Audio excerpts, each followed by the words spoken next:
Paz do nosso Senhor e Salvador Jesus Cristo, aqui é o irmão Josué. No vídeo de hoje eu quero trazer esse livro para os irmãos verem ele, Os Protocolos dos Sábios de Sião. Para quem não conhece esse material, ele foi publicado de 1919, né, mais ou menos até 1920. E ele foi publicado pelos nazistas, tá certo? Mas o que isso significa? Ele foi publicado porque ele já existia antes, né? Já existia antes e foi publicado pelos nazistas. É um livro da maçonaria. E por que eu estou trazendo esse livro aqui para o canal para mostrar para os irmãos? Porque foi feita uma estátua lá na ONU e todo mundo está falando sobre ela, né? Sobre aquela imagem, que é a foto aqui do vídeo, né? E está gerando uma discussão muito grande sobre se aquilo significa ou não, né, a imagem da besta, se tem alguma coisa com as coisas proféticas ou não, etc e tal. Eu achei bem pertinente trazer e mostrar para os irmãos alguns trechos desse livro, se caso alguém se interessar. Então procure aí na internet, compre ele e leia por si só e vocês vão ver coisas aqui, não que seja canônico, não é bíblico nem nada disso, mas os planos para o futuro do próprio anticristo, né? A gente tem a Bíblia, sabe o que vai acontecer, mas aqui existem muitos pormenores sobre as políticas e regimentos e os acontecimentos que vão ocorrer no final dos tempos, principalmente detalhes, né, do reino do próprio anticristo e da política dele. É realmente assim, é impressionante. Alguns vão dizer que isso aqui é só meras coisas escritas, mas perceba, isso aqui é da maçonaria, tá bom? Isso aqui é da maçonaria, um grupo, né, que coloca os seus planos em ação, tá certo? Colocam os seus planos em ação. Antes de continuar falando, eu quero ler aqui com os irmãos em 2 Tessalonicenses, no capítulo 2, né, do versículo 7 até o versículo 11, né? Eu vou achar aqui bem pertinente, vai dizer assim: porque já o mistério da injustiça opera, somente a um que agora retém, até que do meio seja tirado. Então será revelado o iníquo, a quem o Senhor desfará pelo espírito da sua boca e aniquilará pelo esplendor de sua vinda. A esse cuja vinda é segundo a eficácia de Satanás, com todo o poder e sinais e prodígios de mentira, e com todo o engano da injustiça para os que perecem, porque não receberam o amor da verdade para se salvarem. E por isso Deus lhe enviará a operação do erro, para que creiam a mentira, para que sejam julgados todos os que não creram a verdade, antes tiveram seu prazer na iniquidade. Tá? Então a Bíblia aqui ela já vem revelando essas ações que vão estar ocorrendo, né, aqui no mundo na grande tribulação, né, e quem vai estar ali no palco, né, dos acontecimentos proféticos aqui na Terra. Tá? Então o que acontece? Isso daqui é meio que um plano de governo, tá bom? É um plano de governo que será colocado em ação. Isso aconteceu na época nazista, algumas partes foi colocado em ação na época nazista, e ele ainda aguarda um futuro maior, porque ele mesmo fala isso aqui no próprio livro.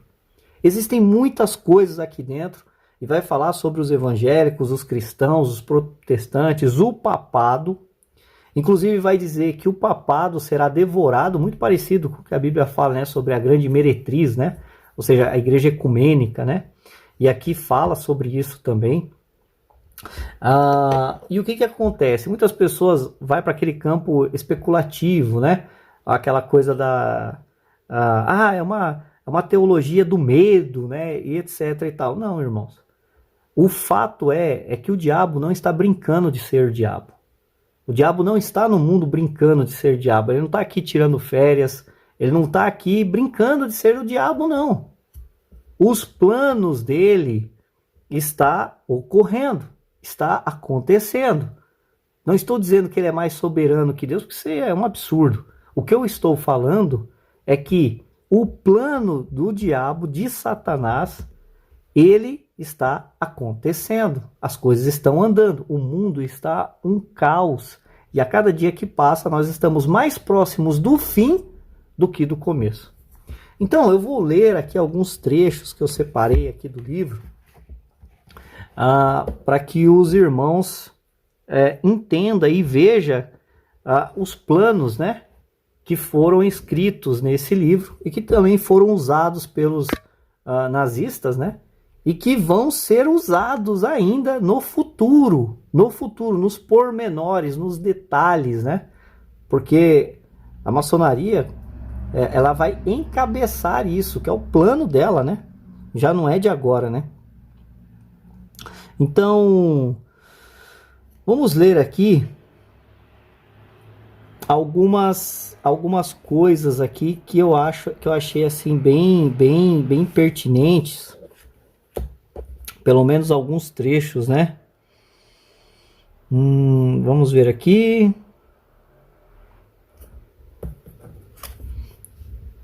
Aqui vai falar sobre a política. Não, acho que é esse daqui. Deixa eu ver.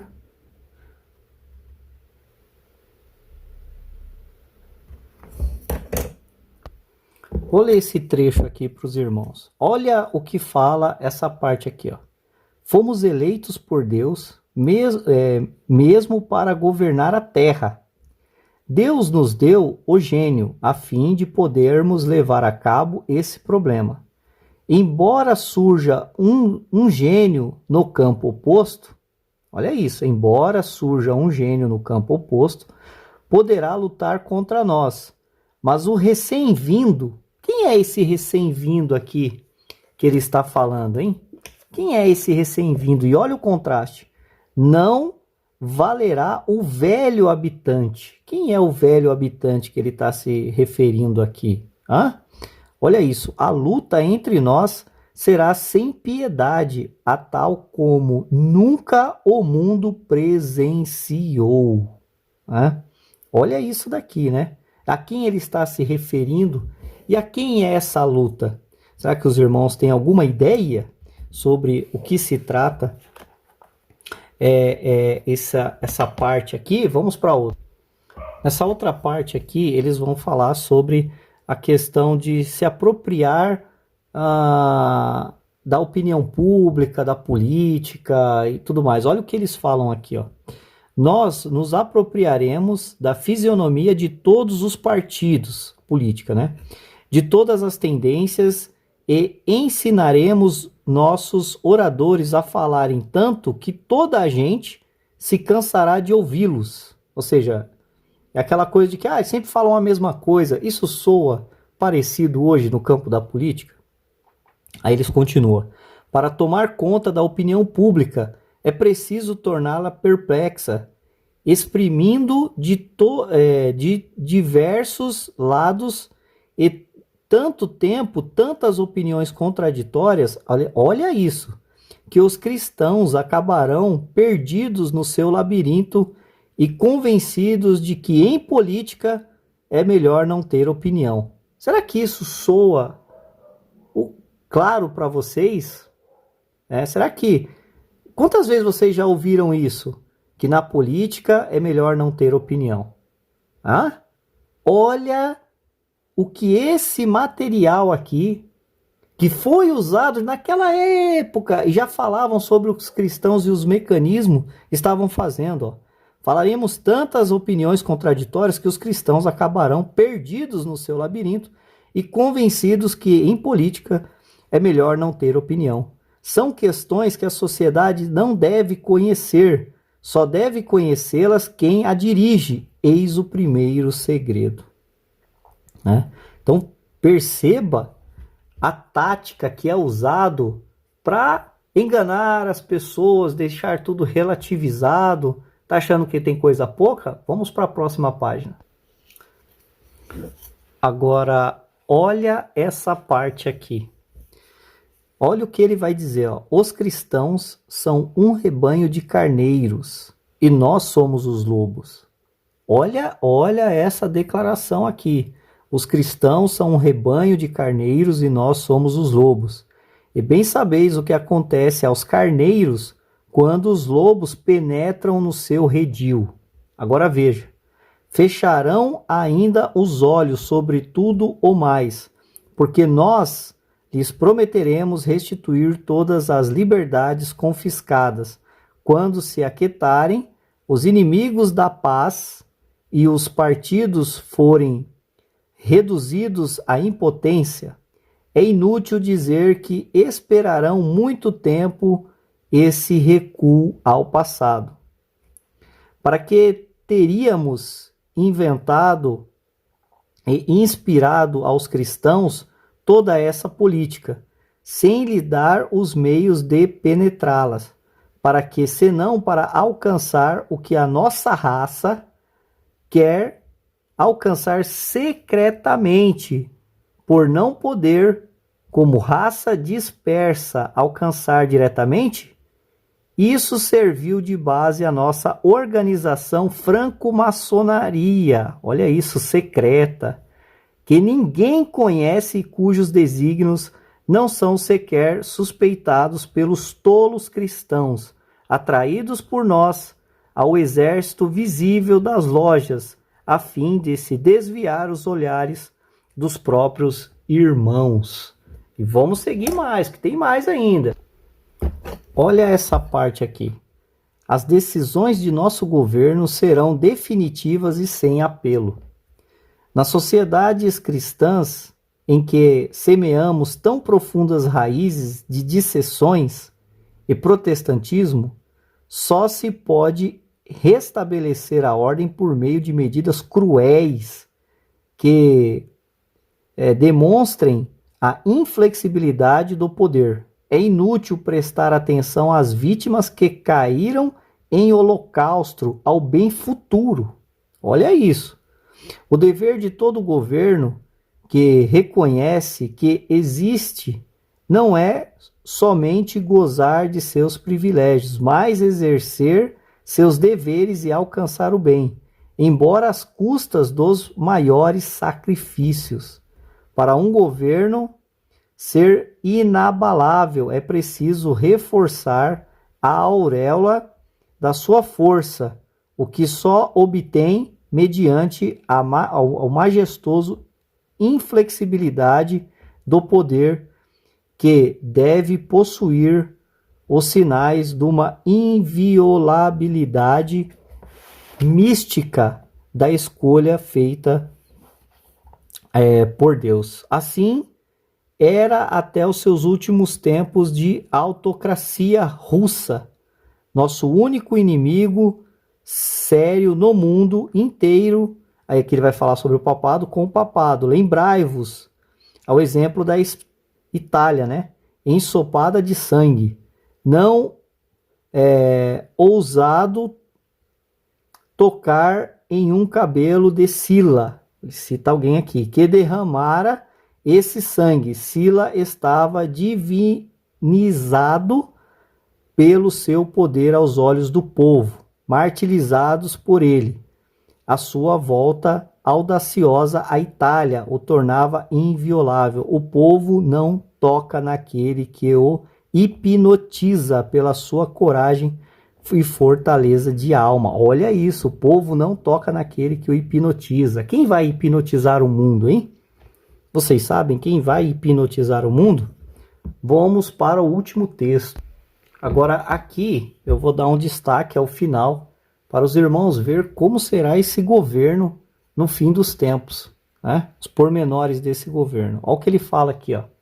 Os súditos, repetidos mais uma vez, só obedecem cegamente a uma mão firme, completamente independente deles, na qual sintam um gládio para sua defesa e um apoio contra os flagelos sociais.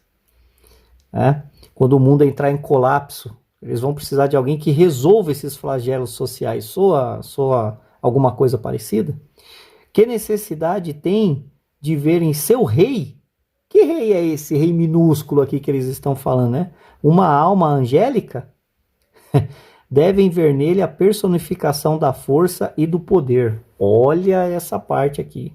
O soberano que tomará o lugar dos governos atuais. Que soberano é esse que vai tomar esse lugar desses governos? Alguma coisa lá com as profecias de Daniel e Apocalipse?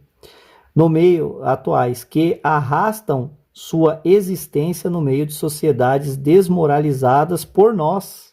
Olha isso. Que renegaram mesmo o poder de Deus, no seio das quais se eleva de todos os lados o fogo da anarquia. Esse soberano deve, antes de tudo, apagar essas labaredas devoradoras.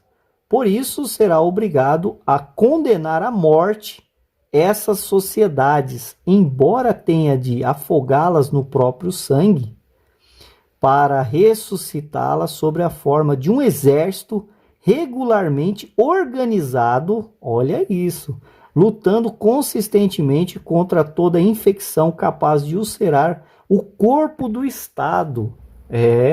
Esse eleito de Deus foi escolhido lá em cima para quebrar as forças insensatas movidas pelo intuito e não pela razão, pela bestialidade. Olha isso.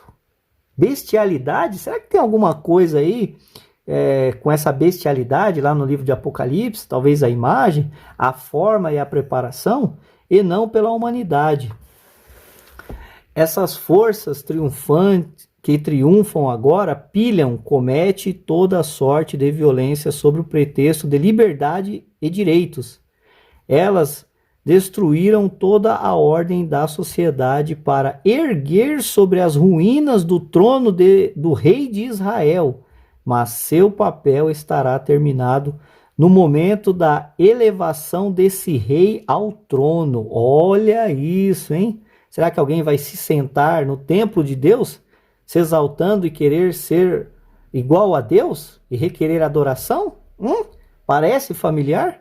Então será preciso afastá-las de seu caminho, sobre o qual não deve haver o menor obstáculo. Aí podemos dizer aos povos: agradecei a Deus e inclinai-vos diante daquele que traz sobre o rosto a marca da predestinação. A marca da predestinação. Será que lembra alguma marca? Porque a predestinação não é uma marca. Que marca é essa aqui? Que marca é essa aqui que eles vão ter que se inclinar e ter essa marca para a qual Deus mesmo guiou sua estrela, a fim de que ninguém, exceto ele, pudesse livrar-nos de todas as forças e de todos os males. Aquele cavaleiro branco, né, que sai no Apocalipse 1, o Apocalipse 6. O diabo não brinca de ser diabo. E se vocês querem ver muito mais coisas a respeito dessa forma de governo, a forma de enganar as nações, a forma de estabelecer o caos, os pecados, libertinagem, a forma de desacreditar, né, os governos, transformar o caos para que o povo proclame um rei, um libertador, alguém que traga uma paz, que será na base do sangue da morte.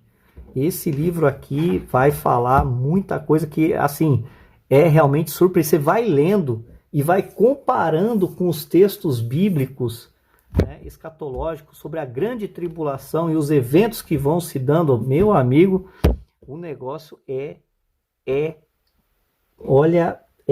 punk mesmo. Já naquela época já havia toda essa percepção. E conforme você vai vendo, você vai lendo e vendo que as coisas realmente no mundo secular, estou falando do mundo secular, realmente estão caminhando para o que está escrito aqui.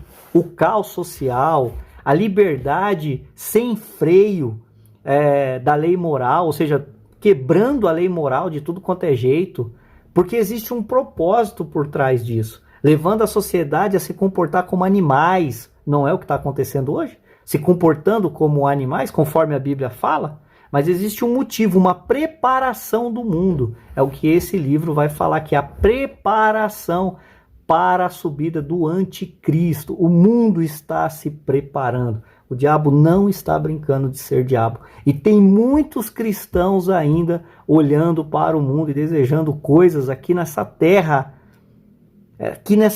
e não olhando para o Pai Celestial. Que Deus tenha misericórdia desse povo. Que Deus desperte o seu povo para buscar a Deus de verdade. Porque as coisas que estão por vir serão terrivelmente terríveis. Deus abençoe a vida dos irmãos e até o próximo vídeo.